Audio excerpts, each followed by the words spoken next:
As we settle into this gentle journey together, I invite you to let your mind drift through the centuries, carried on the quiet current of history. Tonight, we explore the life of Julius Caesar and the enduring story of the Roman Empire. It is a narrative filled with ambition, conquest, politics, philosophy, and culture, but told here not with the urgency of battle, nor the sharp edges of political debate, but with the soothing cadence of memory. As you close your eyes and relax, let this story unfold slowly, like the turning of ancient parchment in a candlelit library. The Roman Empire stands as one of the most remarkable civilizations in human history. Stretching across continents, it influenced laws, languages, architecture, and ideas that shape our modern world. Yet, at the heart of this vast story lies one extraordinary man, Gaius Julius Caesar. His name echoes down through time, entwined with both the glory and the tragedy of Rome. He was a general, a statesman, a reformer, and a writer. His life reveals not only the political complexities of the late Republic, but also the fragile nature of power and the enduring desire of humankind to leave a legacy. Before we trace Caesar's path, we must first understand the world into which he was born. Rome, in the 2nd century before his birth, was already a powerful republic, commanding lands around the Mediterranean. Its citizens were proud of their traditions of shared governance, where senators debated, magistrates held temporary offices, and the people cast their votes in assemblies. Yet beneath this proud system lay growing tensions. Rome's rapid conquests had brought immense wealth, but also inequality.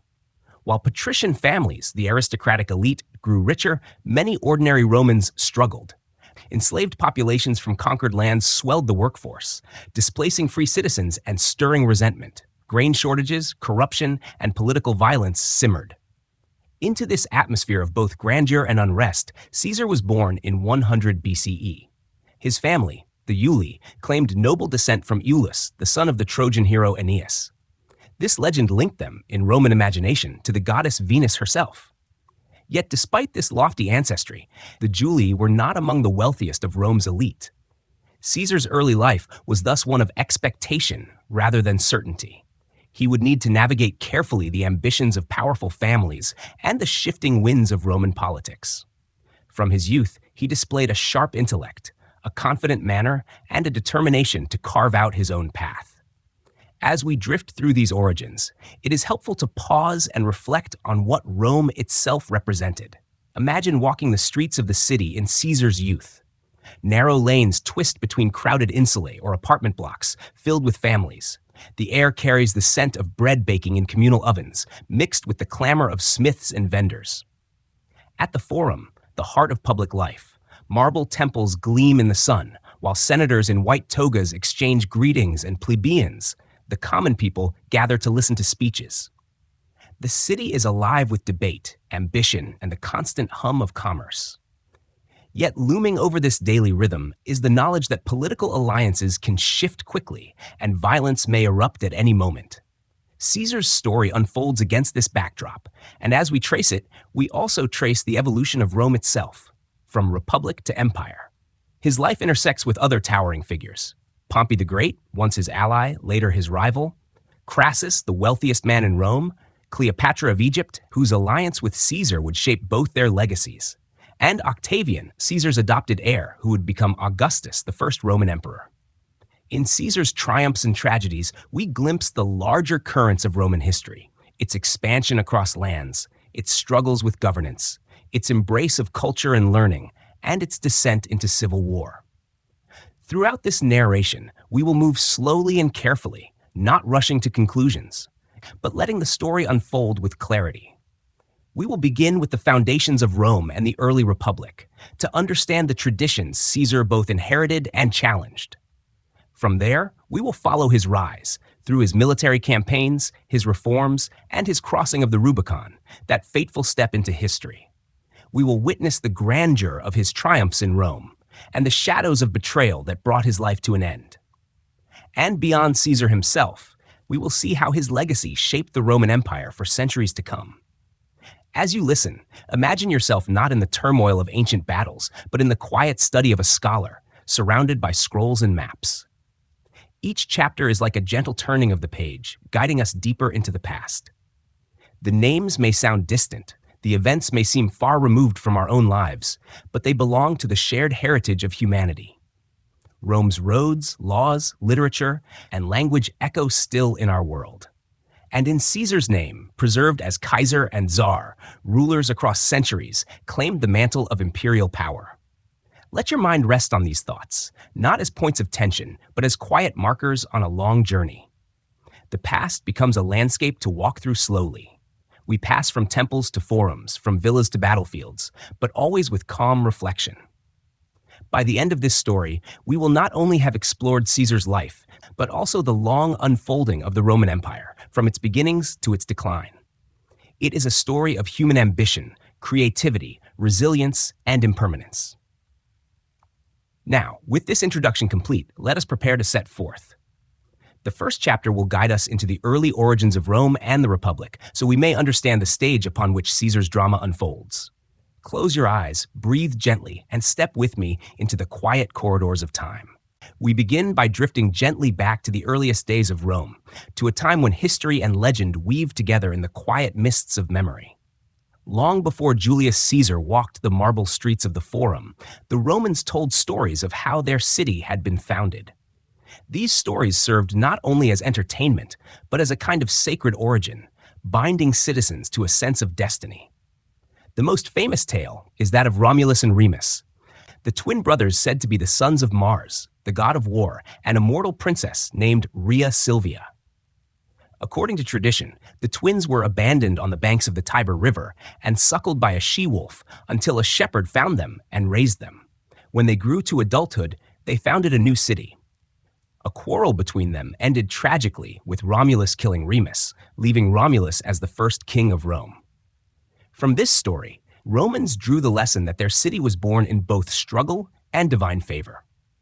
Though these tales carry the softness of myth, archaeology provides another layer of truth.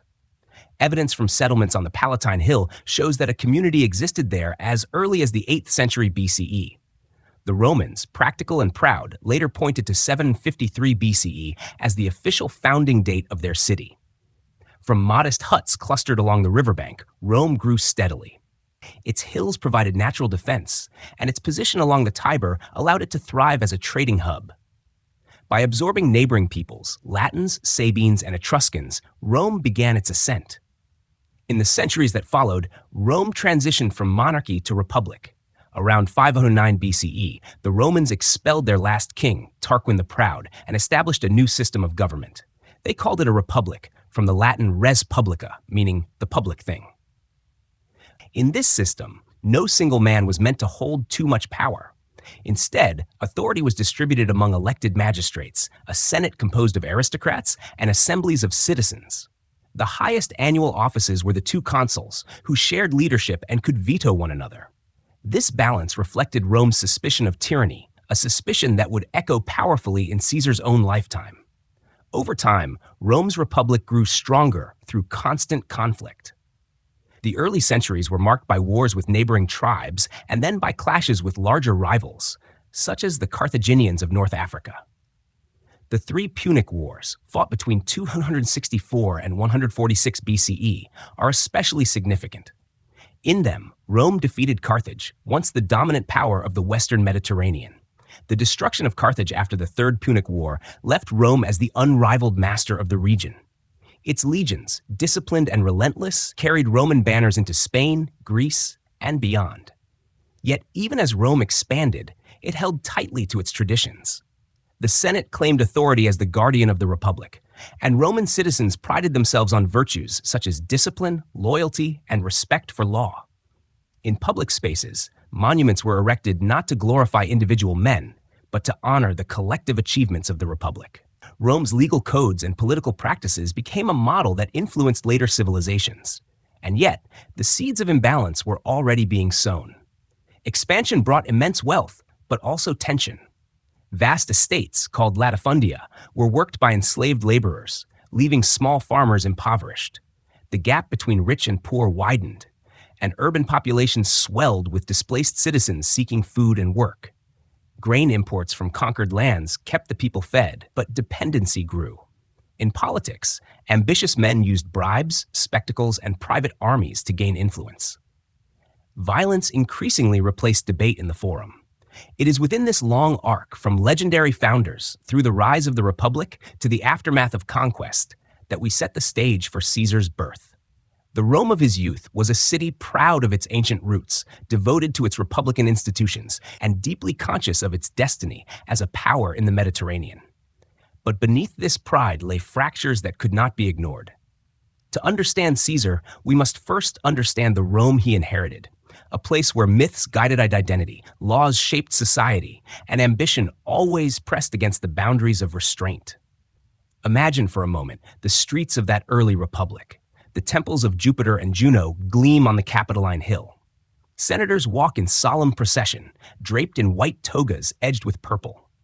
The clang of smiths echoes from workshops, while farmers from the countryside sell olives, grain, and wine in the markets. At night, oil lamps flicker in the narrow alleys, and citizens gather to tell stories of their ancestors' courage. These sights and sounds remind us that Rome was not merely a political system, but a living community shaped by myth, tradition, and daily labor. As we let this image fade, we move calmly forward from myth to history, from early victories to growing strains. The Republic's foundations were strong, but pressure was mounting. Soon, the stage would be set for men like Caesar to rise, men whose ambition would test the very limits of the system. For now, we rest in the memory of Rome's roots, steady and enduring, a city born of legend and carried forward by the resolve of its people. As we move deeper into Rome's story, we begin to notice the tensions that troubled the Republic long before Caesar was born. The outward face of Rome in the 2nd and 1st centuries BCE was dazzling. Victories abroad brought treasures, slaves, and new lands into the Republic's hands. Wealthy generals returned to the city in triumphal processions, parading captured kings and exotic animals through cheering crowds. Marble temples and grand public works adorned the capital, while Greek art, philosophy, and literature enriched Roman culture. Yet beneath the grandeur, a quiet unease spread through society. The Republic's foundations were strong, but cracks had begun to show, and they grew wider with every conquest. The first great source of strain was economic. Rome's military successes created a flood of wealth, but this wealth did not flow evenly. A few powerful families, many of them senators, gained control of vast estates known as latifundia. These estates were worked by enslaved people taken in conquest, whose labor cost nothing. Small farmers, who once formed the backbone of Rome's citizen army, could not compete. Many abandoned their plots, moving into Rome itself in search of work. The city swelled with unemployed citizens dependent on free distributions of grain. The grain dole, known as the annona, was intended as a safeguard, but it also made the masses vulnerable to the influence of ambitious politicians who promised food and entertainment in exchange for support. At the same time, the Senate grew increasingly dominated by wealthy elites. While the Republic's structure allowed for popular assemblies and the election of magistrates, real power lay with a relatively small group of noble families. Their prestige and patronage shaped every political decision. In theory, Rome prided itself on resisting kingship, but in practice, strong personalities often bent the rules. Men of ambition found ways to extend commands, bypass traditions, and amass personal loyalty. The Republic was becoming a stage for rivalry rather than cooperation. The plight of the common people was not ignored. In the 2nd century BCE, reformers such as Tiberius and Gaius Gracchus, the Gracchi brothers, sought to redistribute land and provide relief for the poor. They argued that Rome's strength depended on restoring the small farmer, who was both a productive citizen and a reliable soldier. Yet their efforts met fierce resistance from the Senate. Political debates turned violent, and both brothers were eventually killed. Their deaths marked a turning point. Rome's politics had crossed a threshold where violence could silence reform. Another source of instability was the army itself. Traditionally, Roman soldiers were citizen farmers who served for limited campaigns before returning home. But as Rome expanded, military service became longer and more demanding. Generals began to recruit from the landless poor, promising them pay, plunder, and the hope of land upon retirement. This shift made soldiers less loyal to the Republic as an idea and more loyal to the commanders who directly rewarded them. In time, this loyalty would allow powerful generals to wield armies not just abroad, but in civil struggles at home. Civil wars began to erupt, shaking Rome's confidence in itself. In 88 BCE, the rivalry between the general Marius and his former subordinate Sulla plunged the Republic into open conflict. Sulla eventually marched his troops into Rome itself, something once unthinkable, and established himself as dictator. Though he later relinquished his powers, his actions showed how fragile the Republic's safeguards truly were. The precedent of using force to achieve political ends had been set, and it could not easily be undone. Cultural changes added further layers to this unrest. As Rome absorbed the riches of Greece and the East, it also absorbed new ways of thinking.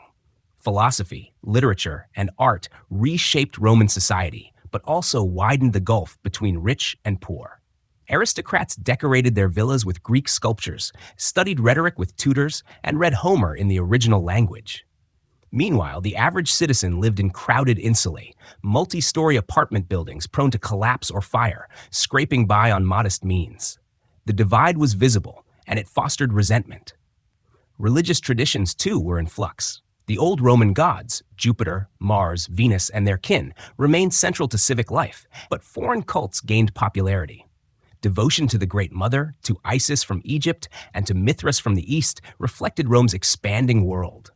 To some, these cults offered spiritual comfort. To others, they seemed signs of moral decline.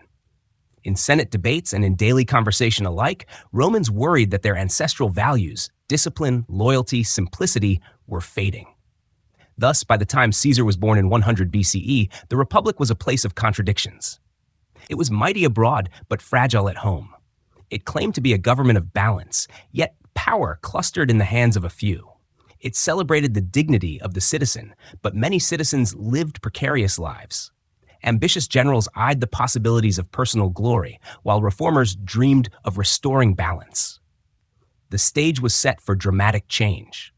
Imagine for a moment walking through Rome during this period.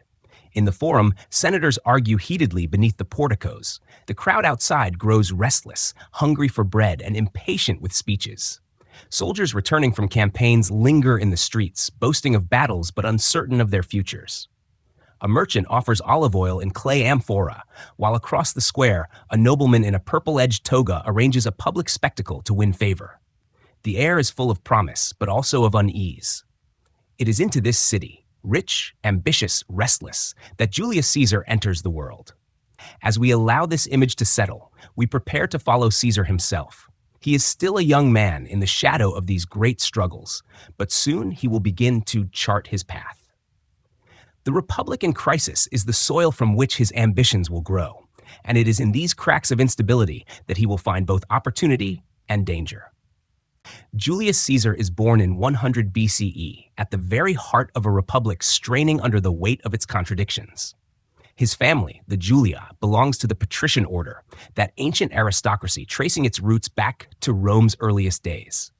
Though not among the wealthiest of Rome's elite, the Julii carried a noble lineage that set them apart. They claimed descent from Iulus, son of Aeneas, the Trojan hero who in myth fled the burning ruins of Troy and eventually settled in Italy. Through Aeneas, their ancestry stretched further still, to the goddess Venus herself. Such lofty connections lent Caesar's family both prestige and expectation, though in practice, their political influence at the time of his birth was modest. Caesar's father, also named Gaius Julius Caesar, held the relatively important post of governor in the province of Asia. His mother, Aurelia, was renowned for her intelligence and strong character, and she guided her son's upbringing with care. From childhood, Caesar was surrounded by the symbols and rituals of Roman public life. He would have seen magistrates walking through the streets, their lictors bearing the fasces, bundles of rods symbolizing authority. He would have heard the roar of political assemblies and the solemn prayers offered at temples. From an early age, Caesar was steeped in the rhythms of the Republic. Education in Rome was rigorous, especially for boys of Caesar's standing. He studied Latin grammar, rhetoric, and Greek, which was considered the language of culture and philosophy. To speak Greek was to join the company of the educated elite. Caesar's sharp intellect and keen memory soon set him apart.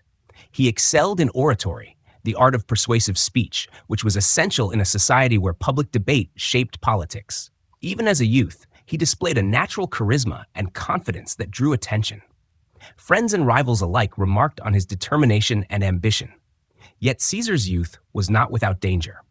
Rome at this time was a place of shifting alliances where political fortunes could rise or fall overnight.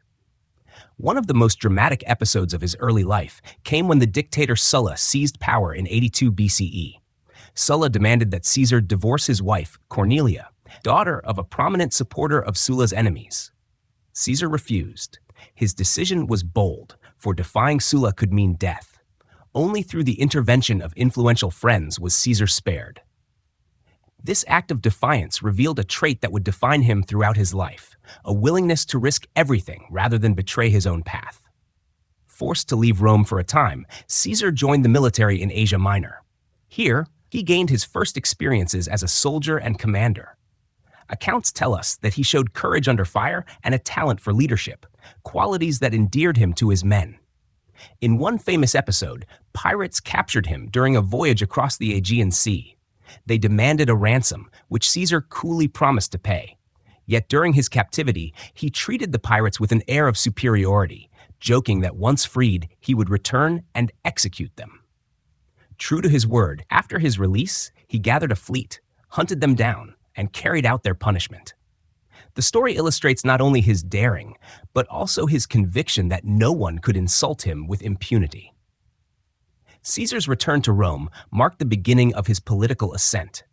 In the Republic, careers followed a structured path known as the cursus honorum, or course of honors. Young men of ambition served first in lower offices before moving upward toward the consulship, the highest annual post.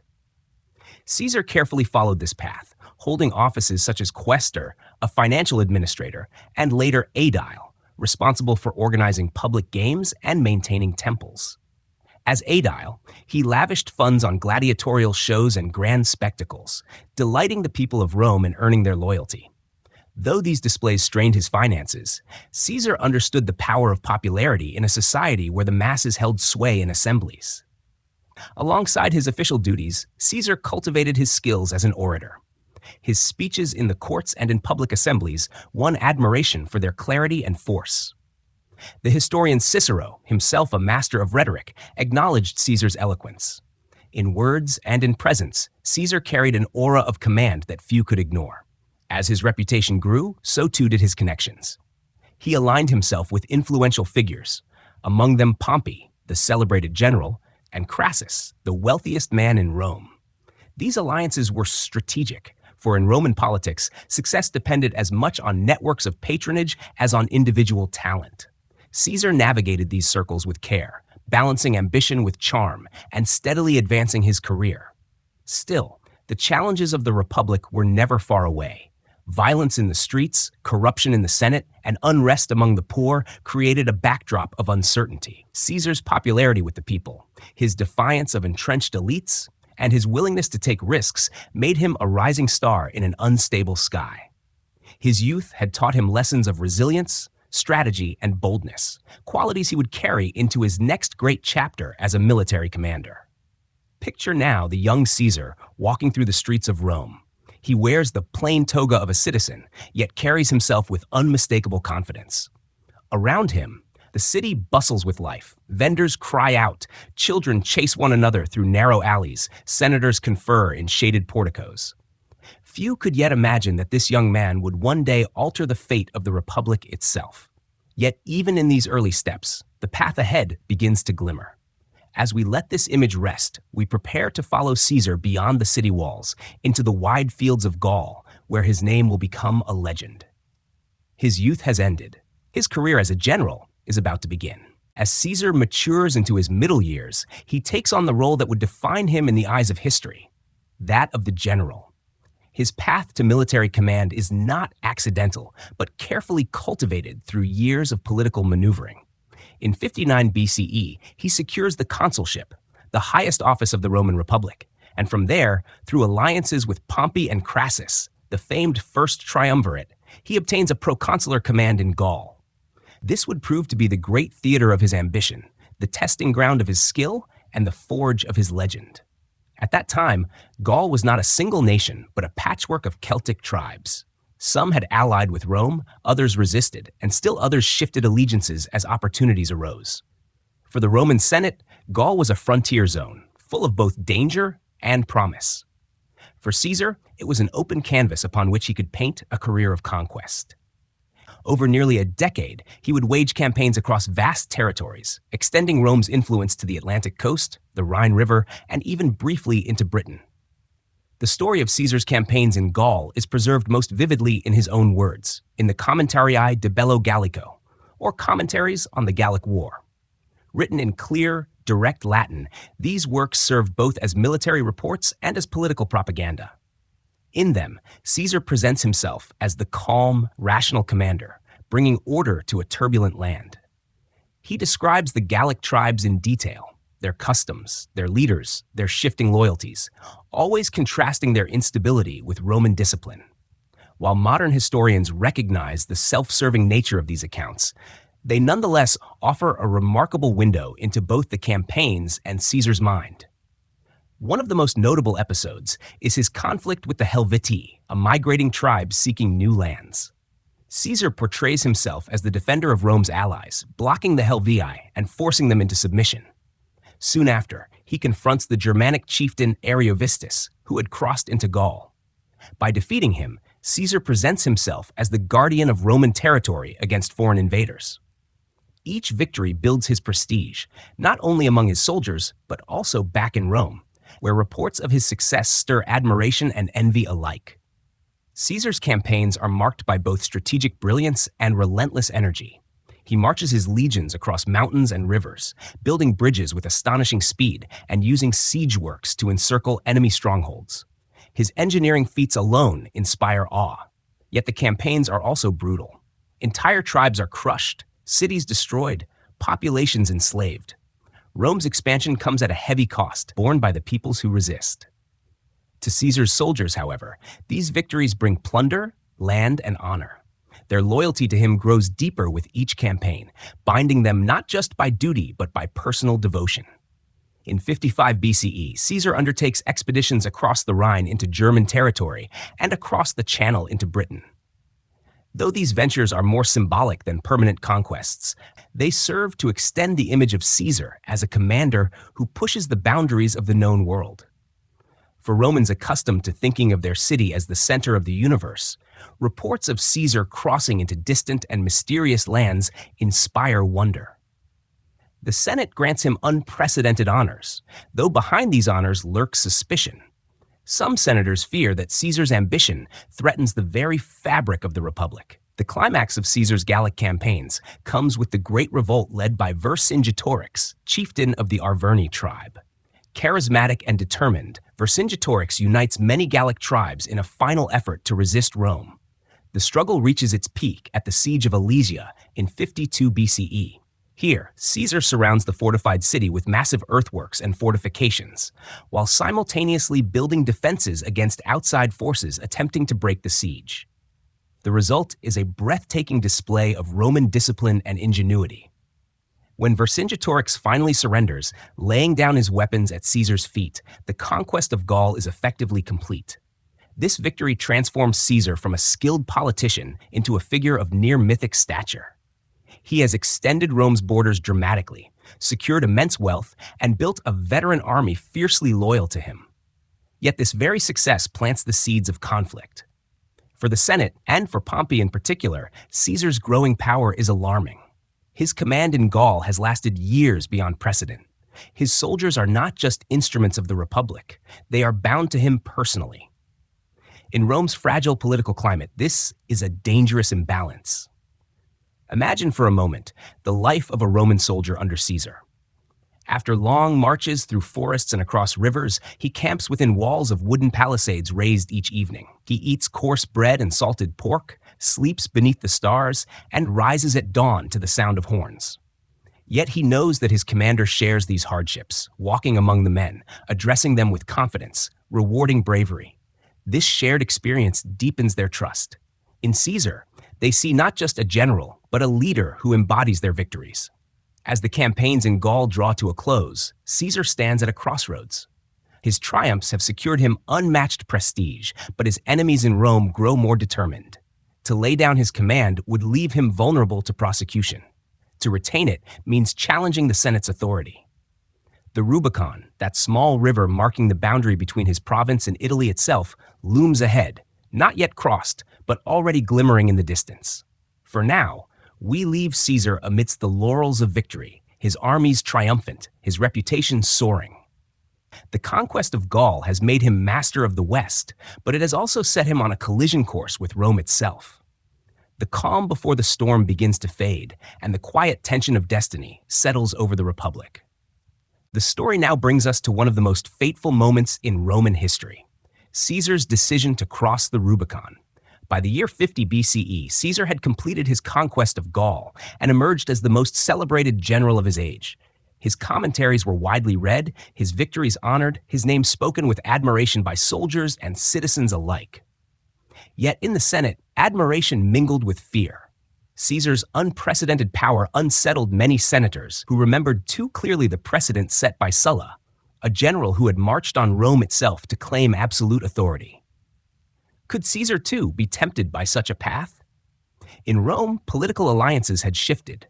Once, Caesar had been part of the so-called First Triumvirate, a loose partnership with Pompey and Crassus. Together they had balanced power, each securing influence through cooperation. But Crassus had died in battle against the Parthians in 53 BCE, and Pompey, once Caesar's ally and even his son-in-law, had drawn closer to the Senate's conservative faction, the Optimates. With Pompey now aligned against him, Caesar stood increasingly isolated.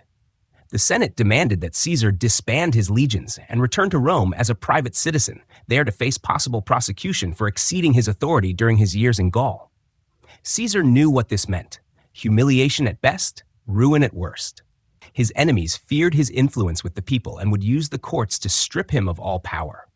For Caesar, surrender was not an option. His only choice was to keep his army and defy the Senate's commands. The Rubicon River marked the legal boundary between Caesar's province and Italy proper. To cross it with an army was forbidden by Roman law. The act was tantamount to declaring war against the Republic.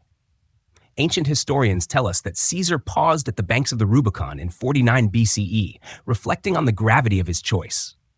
He is said to have uttered the words "Alea iacta est," the die is cast, as he led his legions across. Whether or not the words were truly spoken, they capture the essence of the moment. By crossing the river, Caesar set into motion a civil war that would decide the fate of Rome. The march on Rome was swift and decisive. Many cities along the way welcomed Caesar rather than resist him. Pompey and the Senate, unprepared for Caesar's boldness, abandoned the city and fled to the east. Caesar entered Rome not as a conqueror with destruction in mind, but as a statesman seeking to present himself as a lawful defender of the people's rights. He declared that he fought not against Rome itself, but against corrupt elites who sought to deny him his dignity. Yet the reality was clear: civil war had begun. Over the next years, Caesar and Pompey clashed across the Mediterranean world. Their forces met first in Spain, then in Greece, culminating in the decisive Battle of Pharsalus in 48 BCE. Though Pompey commanded a larger army, Caesar's experience and the loyalty of his veterans secured his victory. Pompey fled to Egypt, seeking refuge with the young king Ptolemy XIII, but he was treacherously murdered on arrival. When Caesar landed in Egypt soon after, he was presented with Pompey's severed head. Accounts say Caesar wept at the sight, not only out of respect for his former ally, but also in recognition of the grim fate of rivalry. The civil war was not yet over, but the tide had turned irrevocably in Caesar's favor. His march across the Rubicon had carried him from the edge of political ruin to the brink of supreme power. In the years that followed, he would settle scores with Pompey's remaining supporters, secure his dominance, and begin reshaping Rome itself. Yet beyond the strategy and battles, the crossing of the Rubicon remains deeply symbolic. It represents the moment when personal ambition collided fully with republican tradition. The Republic had long prided itself on avoiding kingship, on ensuring that no single man held absolute power. By crossing that small river, Caesar shattered the illusion that such restraints could endure forever. The Republic had survived many storms, but now it faced a tempest unlike any before. Imagine, if you will, standing on the banks of the Rubicon on that cold January day. The waters flow gently, reflecting the winter sky. Soldiers in worn armor wait in silence, their breath rising in the morning air. Caesar rides forward, his face calm, his decision made. In that quiet moment, history pivots. The step he takes across the river is not loud, yet it echoes down the centuries, a reminder of how a single choice can alter the fate of nations. As we drift with this image, let us remember that the Rubicon was not just a physical boundary, but a symbolic crossing. It was the line between law and defiance, between tradition and transformation. Caesar's act ensured that Rome would never again be the same. The Republic was still alive, but its heartbeat was faltering, and the shadow of empire was drawing closer. After Caesar's fateful crossing of the Rubicon and the defeat of Pompey at Pharsalus, the tides of Rome's political life shifted irreversibly. The Republic, shaken by years of civil war, now found itself under the authority of a single man. Caesar did not immediately declare himself king.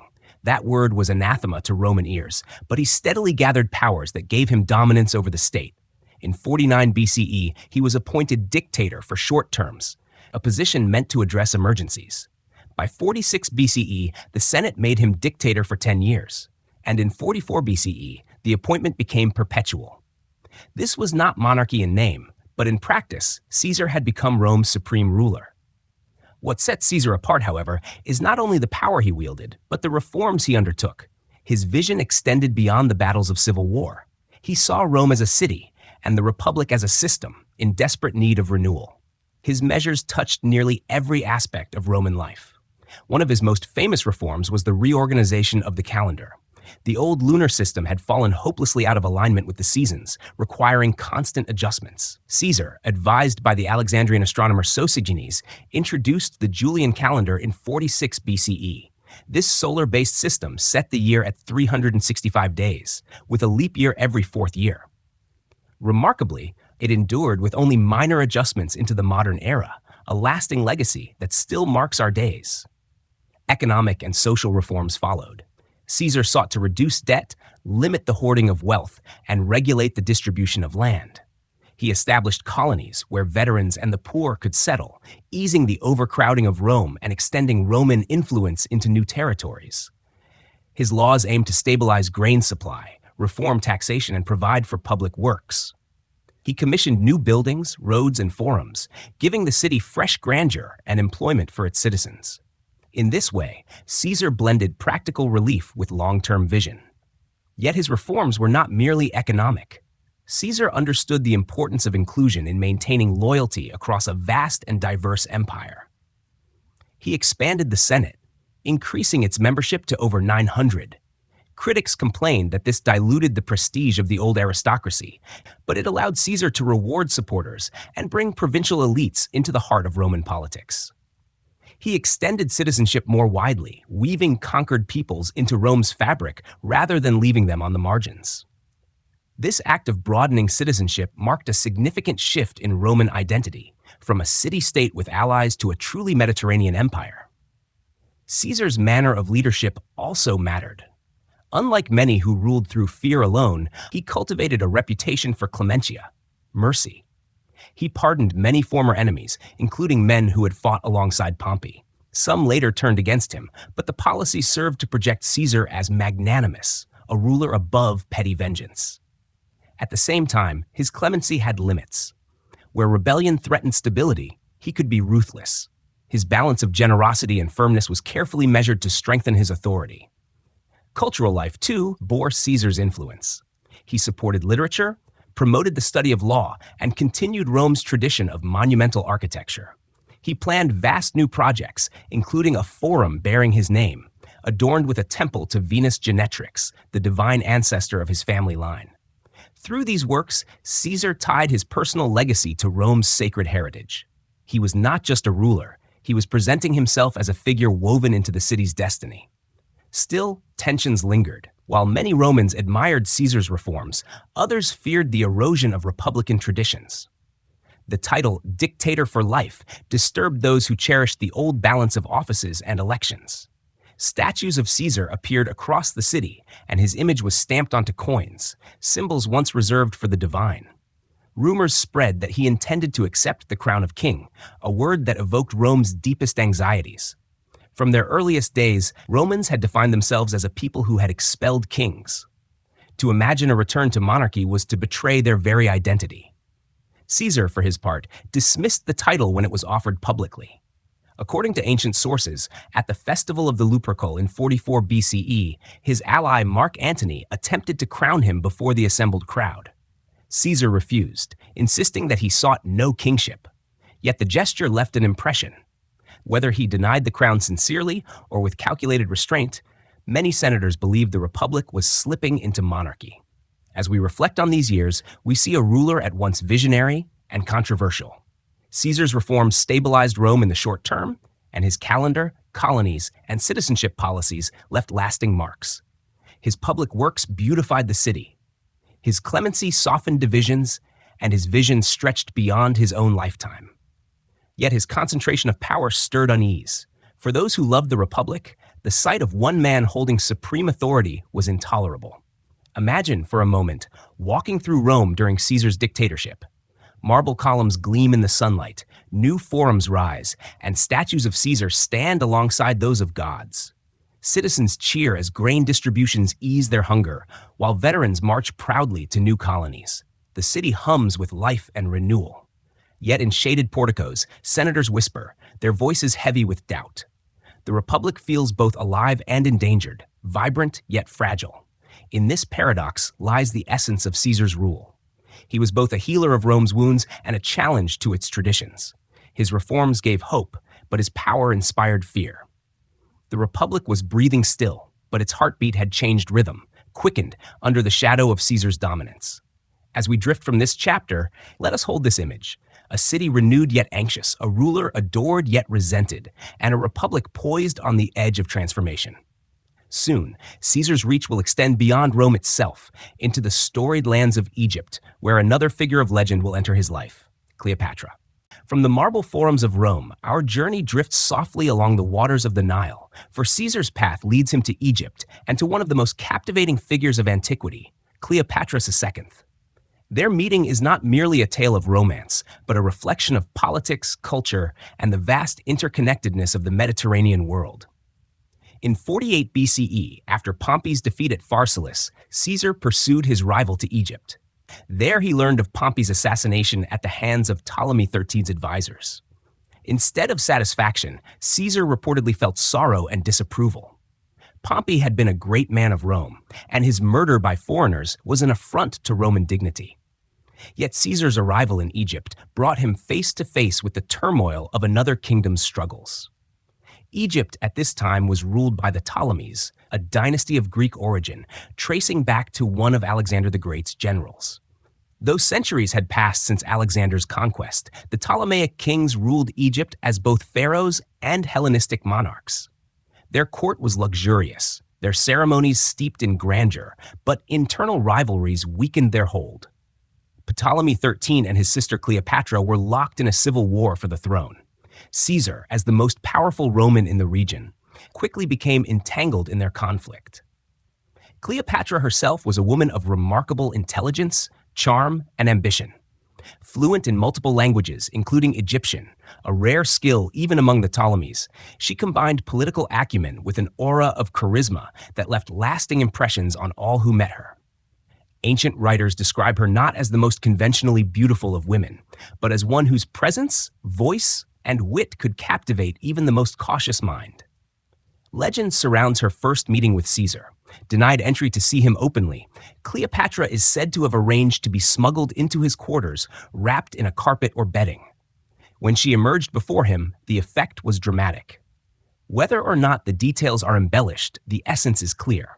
Cleopatra understood the power of spectacle, and Caesar, a man who valued boldness, was impressed. Their alliance was quickly forged and soon deepened into a personal relationship. With Caesar's support, Cleopatra regained her throne. Ptolemy XIII was defeated, and Cleopatra ruled alongside her younger brother, though she was the true power in Egypt. Caesar remained with her for several months, captivated not only by her charm, but also by the possibilities of alliance. Together they sailed along the Nile, marveling at temples, statues, and the timeless rhythm of the river. In this land, where monuments to gods and kings had stood for millennia, Caesar encountered a vision of rule that stretched beyond the fragile politics of the Roman Republic. Cleopatra bore Caesar a son, Ptolemy XV, known as Caesarion, Little Caesar. Though Caesar never formally acknowledged him as heir, the child symbolized the bond between Rome and Egypt and the merging of two great legacies. For Cleopatra, the connection strengthened her position at home and abroad. For Caesar, it expanded his influence into one of the wealthiest and most storied kingdoms of the ancient world. Yet Caesar's time in Egypt was not without conflict. The Alexandrian War, fought against forces loyal to Ptolemy XIII, tested his military skill. In the maze-like streets of Alexandria, battles flared and fires damaged the great library. Caesar's forces eventually triumphed, securing Cleopatra's rule. The queen emerged more secure than ever, her alliance with Caesar binding Egypt to the Roman sphere. When Caesar finally returned to Rome, Cleopatra followed, arriving with great ceremony. She took up residence in a villa across the Tiber, her presence both fascinating and scandalous to the Roman elite. To many Romans, she represented exotic allure and foreign intrigue. To Caesar, she was an ally, perhaps even a vision of monarchy as it could be, uniting charisma, culture, and power in ways the Republic could not easily accommodate.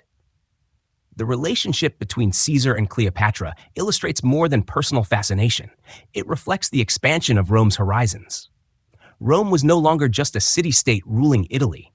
It was a Mediterranean power, its politics entwined with kingdoms stretching from Spain to Syria, from Gaul to Egypt. Caesar's bond with Cleopatra symbolizes this interconnected world where alliances of marriage and diplomacy could alter the fate of nations. Imagine, for a moment, Caesar drifting along the Nile with Cleopatra, the waters glistening in the sunlight, the banks lined with temples to gods older than Rome itself. Columns rise in the distance, papyrus sways in the breeze, and the voices of priests chant hymns in ancient tongues. For Caesar, this is more than a journey. It is a glimpse into a civilization that measured time in centuries and saw kingship not as a betrayal, but as destiny. When Caesar returns to Rome, he carries Egypt's influence with him, not in architecture or immediate reforms, but in the widening of his perspective. He has seen a ruler who embodies both charisma and absolute power, and he has seen how such a ruler can anchor a kingdom. In the Republic, where suspicion of monarchy runs deep, this vision is troubling to some, inspiring to others. As we leave this chapter, we find Caesar at the height of his power. Victorious in civil war, transformed by his time in Egypt, and bound to Cleopatra by both alliance and affection, he stands astride two worlds. Yet back in Rome, whispers grow louder. Statues, titles, and honors accumulate, and senators watch with unease. The Republic breathes still, but faintly. Soon, the knives of conspirators will gleam in the shadows of the Senate. The tale now carries us into one of the most haunting chapters of Roman history, the Ides of March. Caesar has returned to Rome from his campaigns and from his alliance with Cleopatra.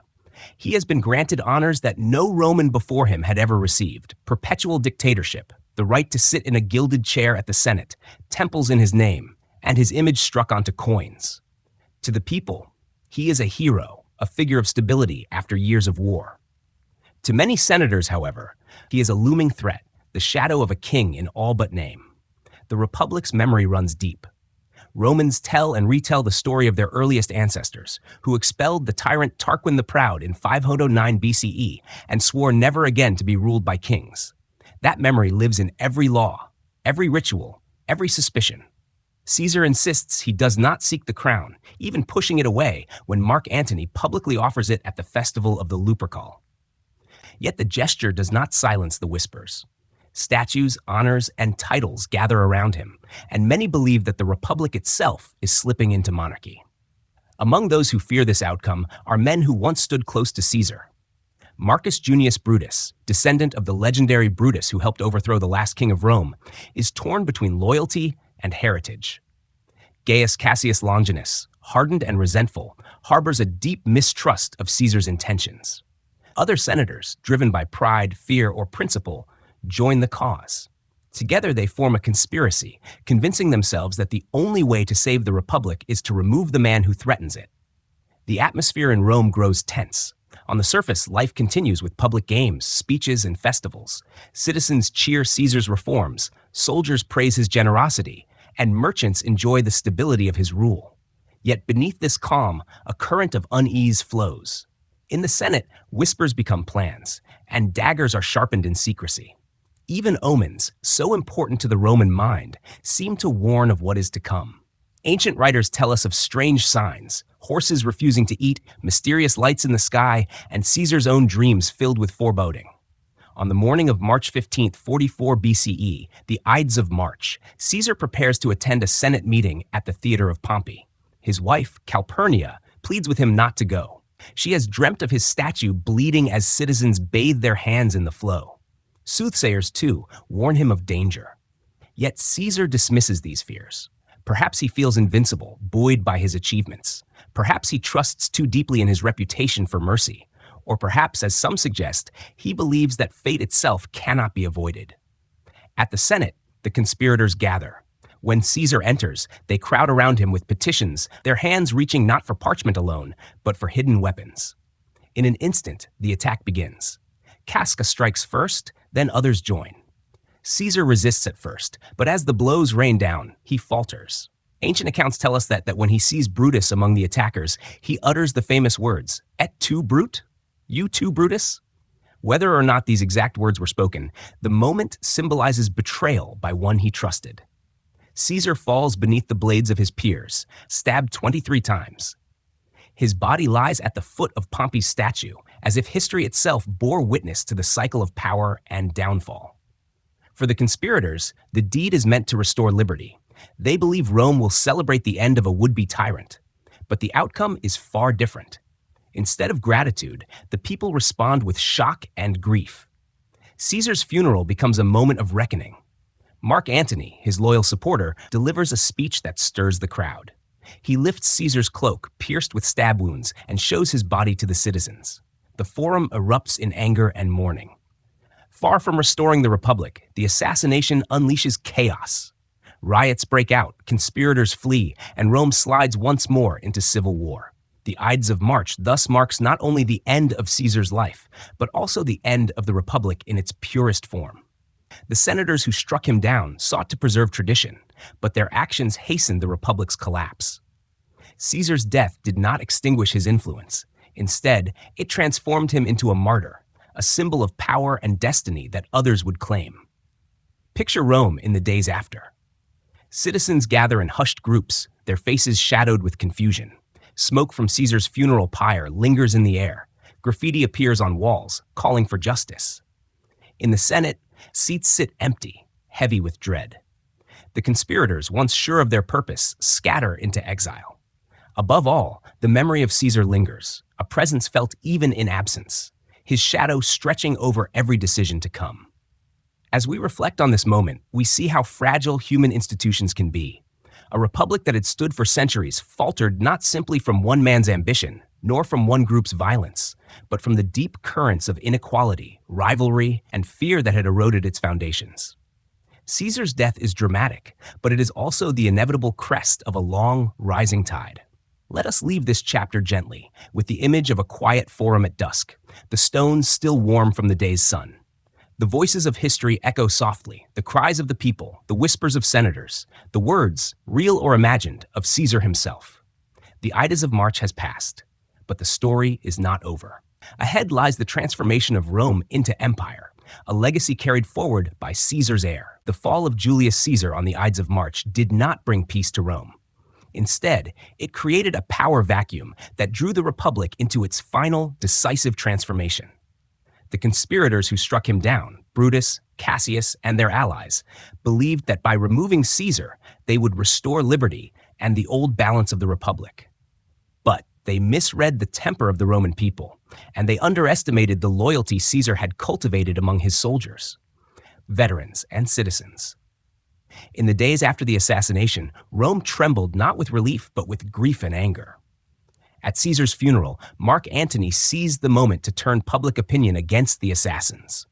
Speaking before the gathered crowd, he lifted Caesar's torn cloak, pointing to the stab wounds that betrayed the names of each conspirator. He recited Caesar's acts of generosity, his reforms, his gifts to the people, and asked whether such a man had truly been a tyrant. The crowd, moved to fury, rioted, forcing the conspirators to flee the city. Far from restoring the Republic, the assassination had unleashed the passions of the masses and left Rome without direction. Into this turbulent scene stepped Caesar's heir, Gaius Octavius, known to history as Octavian. Barely 18 years old, Octavian was the grandnephew of Caesar and had been adopted as his son in Caesar's will. The youth was untested, but he bore Caesar's name, and in Rome, that name carried immense weight. At first, few took him seriously, but Octavian proved shrewd beyond his years, gathering support among veterans and asserting his claim with quiet determination. The struggle for power soon crystallized into new alliances. Octavian, Mark Antony, and Marcus Lepidus formed what became known as the Second Triumvirate. Unlike Caesar's informal First Triumvirate, this arrangement had the force of law, granting them extraordinary authority to restore order and avenge Caesar's death. Their vengeance was swift and brutal. Proscriptions, lists of enemies marked for execution, spread terror through Rome. Property was confiscated, and those accused were hunted down. Even Cicero, the great orator who had criticized Antony, fell victim to this purge. Meanwhile, Brutus and Cassius raised armies in the east, determined to fight for their vision of the Republic. The two sides clashed in 42 BCE at the Battle of Philippi in Macedonia. The conspirators fought bravely, but their forces were overwhelmed. Brutus and Cassius both took their own lives rather than face capture. With their deaths, the dream of reviving the Republic died as well. What remained was a struggle among the victors for control of Rome. In the years that followed, Octavian and Antony turned from allies into rivals. Lepidus faded from the stage, leaving the two men to divide the Roman world between them, Antony in the east, Octavian in the west. Antony's path, like Caesar's, led once more to Egypt and to Cleopatra. Their partnership, both romantic and political, bound Rome and Egypt together again. But to many in Rome, Antony's closeness to Cleopatra appeared as a betrayal, a surrender to foreign influence. Octavian skillfully used this perception, casting Antony as a man seduced by the East, unfit to lead Roman citizens. The rivalry culminated in the naval battle of Actium in 31 BCE. Octavian's fleet, commanded by Agrippa, defeated Antony and Cleopatra. The pair fled to Egypt, where, facing inevitable defeat, they took their own lives in 30 BCE. With their deaths, Octavian stood alone as master of Rome. The long years of civil war had ended, not with the restoration of the Republic, but with the birth of a new order. In 27 BCE, Octavian accepted the title Augustus, meaning the revered one. Though he maintained the outward forms of the Republic, the Senate, the assemblies, the magistracies, the reality was clear. Augustus held supreme authority, controlling the armies, the provinces, and the machinery of state. The Republic had ended, the Roman Empire had begun. Augustus styled himself not as a tyrant, but as the guardian of Rome's traditions, the bringer of peace after decades of turmoil. Under his rule, the Pax Romana, or Roman peace, extended across the Mediterranean. Roads and aqueducts spread, cities flourished, and the arts thrived. Yet at the heart of this new empire stood the legacy of Julius Caesar. Augustus was Caesar's heir not only by blood, but by vision. The concentration of power in one man, resisted for so long, had now become Rome's defining reality. Caesar's name endured. Later emperors would bear it as a title, Caesar, signifying imperial authority. Across centuries, in distant lands, the word echoed in new forms. Kaiser in Germany, Tsar in Russia. His story became a symbol, a reminder of ambition's heights and its perils.